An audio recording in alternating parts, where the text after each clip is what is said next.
Another big win for the FIU Panthers.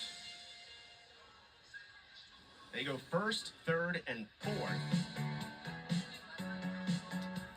in the 200-yard breaststroke, including a big victory for Nicole Frank. And here are the final numbers. Nicole Frank, a 2:10.49 to finish in first, followed by ECU's Kaylee Hamblin, big second-place finish for the Pirates. Ingrid Huzar finishing in third for FIU. And the team standings look like this. They close down even more. Not quite as much as we saw them close down in the previous event. But Rice with a 13:07.5, and then FIU creeping even closer, only down by 34.5 points now. Tulane is nearly over 1,100 points. So this is getting tighter and tighter by the moment. This is playing out exactly like we figured it would based on the way the championship final was seeded for both Rice and FIU. Now with the 200 fly, the platform, and the 400 free relay to go, it's coming down to the wire. Getting a chance to introduce the platform divers who, after the 200 fly, will be doing their thing at the other end of the pool. And again, there are 3 Florida International Panthers in that platform diving final. 1 Rice Owl, a couple of North Texas divers as well.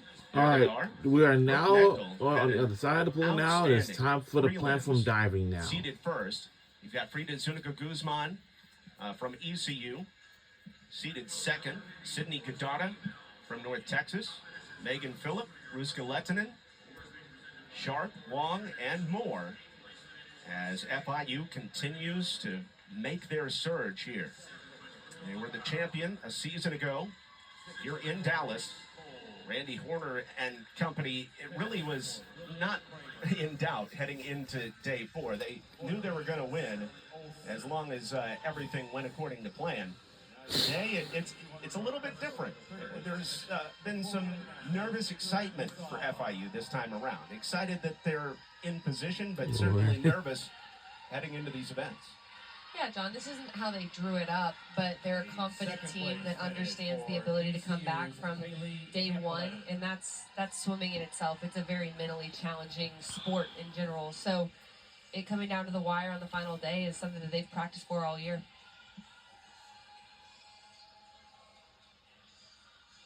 And your 2025 champion with a finals time of 2:10.49, lowering her beat cut time.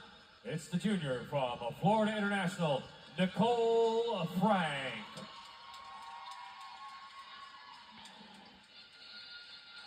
Such a consistently strong swimmer, the AAC Freshman of the Year 2 seasons ago.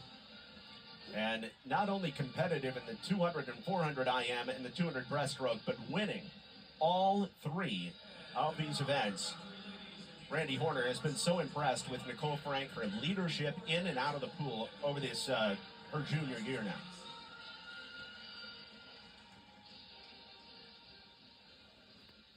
When asked about swimmers that had a chance to qualify for the NCAAs, Randy Horner certainly thinking Nicole Frank, who has B cuts in 3 events, has an opportunity. We'll hear from her in just a moment. The 200 fly C final, a little bit slower, or a little bit thinner, I should say. We've got Yasmin Safargar of FAU, along with Catherine Eland of Rice. Tulane has 2 competitors, Layla Allen and EC10 Riverdi, in lanes 5 and 6 for this 200 fly. The 200 fly meet record, touch under 154, that came 11 seasons ago with Louisville's Tanya Killianen. Ariel Hayon has the best 200 fly mark from Rice this season. Victoria Raymond is your defending champion. However, she now swims for Alabama. She is competing in the SEC championships this weekend rather than here in the American. Ariel Hayon of Rice, who finished second a season ago, will be looking for this 200 fly win, although she did not qualify in the fastest time this time around. She qualified in the fourth fastest time behind Kaylee Turner, Horace Markney, and Barbara Giuseppe of Tulane.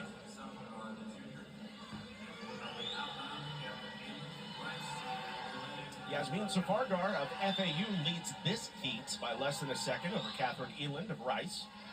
Layla Allen of Tulane, and then EC10 Riverde of Tulane in that order.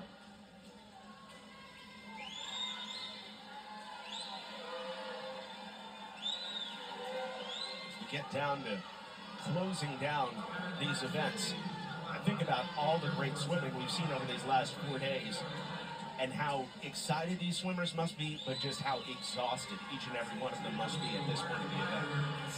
No doubt. The physical exhaustion is probably less than the mental, emotional exhaustion at this point, just because you get nervous for every race and you just care so deeply because you've trained all year for this. So by that final day, you felt a lot of feelings. So it's time to get your hand on the wall and then recover and take a couple of days to sleep well and not have those highs and lows of a meet. I slept well last night. I haven't even been swimming. I've just been talking. Yasmin Safargar from FAU takes first place in this C final, a time of 2:06.86. And let's go to Natalie Calabat standing by with Nicole Frank for a third time during these championships. Let's listen to Nicole Frank. Your third win this week. What was special about this one? And she's interviewed I was on expecting TV. for this one. When I finished the race, I didn't see because of Christy. She told me since last year that she wanted me to win this race. And of course, it was one of my goals. So I'm really happy with it. I think it's a great way for me to finish the meet individually. And let's see what the girls can pull up this way at the end of this meet. How does it feel to contribute huge points in such a pivotal time? I think it's unbelievable. Since I signed with FIU, I think I wasn't expecting to be maybe like this important for the team. And it's just great. I think it's such an honor and it's such a responsibility that I have. And I enjoy it. I do it with all of my heart. I love the girls. I love my coaches. So it's all coming from my heart. And it shows. Congratulations, Nicole. Thank you. And that was from Nicole She, Frank. along with more than 100 athletes at this event. I mean, they love their schools. They put their heart and soul into what they do over however many years they've been in college and then back into juniors. And it's great to see them succeed. As we go into the 200-yard butterfly consolation, bottom of your screen, Emily Hamlin, Jessica Lawton of Rice, Cicia Carvalho from FAU, Phoebe Johnson of Tulane, Gabby Purrier-Lynch of FIU, Abby Pickle of ECU, Ava Iannetta of ECU, and then Presley Starretts of FAU. And each one of the finishers here, whether it be in the consolation or the championship, they're picking up big points. But the largest gap smacker is between the winner and second place of each of the flights, if you will. For example, if you win the consolation round, you're picking up 20 points. If you finish second place, you're picking up 17 for your team. If you finish in third place, you're picking up 16 points. So the distance between 1 and 2, whether it be in the consolation or in the championship, it's big, and it's something that FIU and Rice are thinking about right now. It makes it tough to do the math as far as the meet goes and knowing that it's not all straight through, but that's the way to emphasize the heat winner in each of these. And it also has to do with the fact that there's a cutoff. You know, 8th can't drop down to 9th. And that makes prelims matter even more. So it's an interesting part of the sport that puts an emphasis on those wins. And you might not add it when you're on the team, when you're in this competition but you know in the back of your mind that point difference and how much it mattered for you or your teammate to get their hand on the wall first. And it's an even bigger point difference when you get to the finals. 32 points for a win versus 28 for second and 27 for third. As we move through this one, Jessica Lawton of Rice is now in first place. And Abby Pickle in second from ECU. And so these, again, would be a big 20 points for Rice if Jessica Lawton can complete this. Jessica Lawton, the freshman, leading going into the final stretch here, but now being challenged by Gabby Purrier-Lynch in the middle as well. It's going to come down to the wire. Lane 2, bottom of your screen. Watch Lawton reach for the wall, but she finishes in second to Abby Pickle of ECU, who comes from behind in a time of 2:04.45. So Pickle picks up the 20 points. Rice's Jessica Lawton in second place with 17 points. ECU's Ava Hamblett picks up 16 points in third, and then FIU in fourth, Gabby Purrier-Lynch with a 15-point effort. So, for example, in this particular race, Rice picks up 2 points on FIU. Yeah, you don't have to do the math at home. We'll do the math for you. Or we've got a program that'll do that. But it shows you, as we get down so close to the end there, how each and every one of these places matter.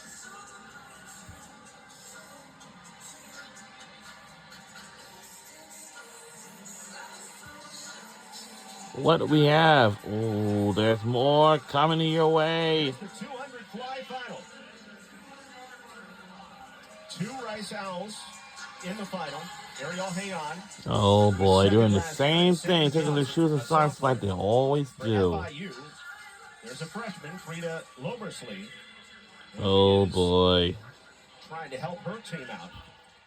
But no matter how things go in this final, it is likely Rice ends up picking up some more points. They will be needed for Rice. So they go to the platform after this, and FIU has 3 divers in the final versus Rice's 1. I'm getting nervous. I'm going to be honest with you. I'm nervous for all the events that I swim and any of the tough events. Those are the ones that get me, which includes the 200 fly. Yep. The socks just came off, and yeah. So let's look at the lane assignments for the 200 fly final. This is the final individual event. This is the final individual event. Barbara Giuseppe from Tulane in Greece. Dolores Martini of FAU had the best qualifying time. Kaylee Turner of North Texas qualified in second. Ariel Hayon had that second place finish last season to Victoria Raymond of Tulane. Yet Schindler, the freshman from Germany in lane 7, and Sarah Kalawaska from ECU in lane 8 at the top of your screen. Again, the meet record a touch under 154. And the winning time last year was 156.78 by Victoria Raymond. She finished less than a quarter second better than Ariel Hayon. And we're off, and this is it. And that's the final individual event.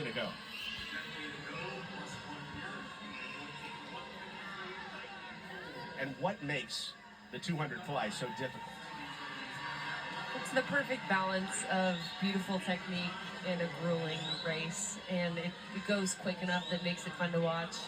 And Michael Phelps romanticized the 200 fly for the first 20 years of my life. So the 200 fly is, I feel like, an American favorite. Ariel Hayon of Rice is out in front after the first 50.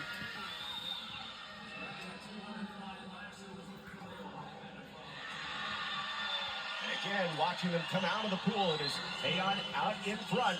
She finished second in this event last year. She also had the top time during the regular season, if you will. A B-cut time of 1:58.03 at the Phil Hansel Invitational earlier this season. And Hayon still out in front. Sarah Kalawaska of ECU in second. Dolores Martini of FAU is in third right now. Rita Lobersley of FIU, the lone Panther in this competition, is in eighth at this point. But still, it's Rice out in front as Ariel Hayon, who finished second a season ago, looks for her crowning glory in this event this year. Hayon in her senior season is in her final 50 yards of the women's 200 fly.